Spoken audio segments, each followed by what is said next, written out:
তো এটা কি সিল্ক ঠিক জানা নেই, কিন্তু এটার অনেকগুলো কালার অ্যাভেলেবেল ছিল। আর এই সিল্কটাও কিন্তু একদম নরম, জাস্ট লাইট ওয়েট। আর আমার মায়ের সব থেকে পছন্দের কালার হচ্ছে তুতে কালার। তো মা এই শাড়িটা নিয়েছে, দেখো কতটা নরম, একদম ফোল্ড করলে জাস্ট এটুকু হয়ে যাচ্ছে।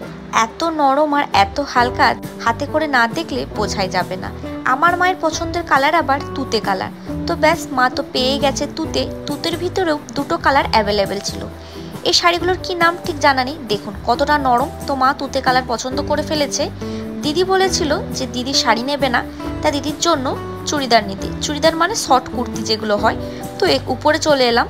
উপরে এসে দেখছি এখানে খুব সুন্দর সুন্দর চুড়িদারের পিস রয়েছে। এদিকে ছিল সুতোর কাজ করা যে পিসগুলো হয় সেগুলো, আর এদিকে রয়েছিল চিকনকারির মধ্যে চুড়িদারের পিসগুলো। প্রতিটার প্রাইস আমি তোমাদেরকে দেখিয়ে দিচ্ছি। শ্রীনিকেতনে একবার ঢুকে গেলে আর বাইরে বেরোনোর কোনো দরকারই নেই।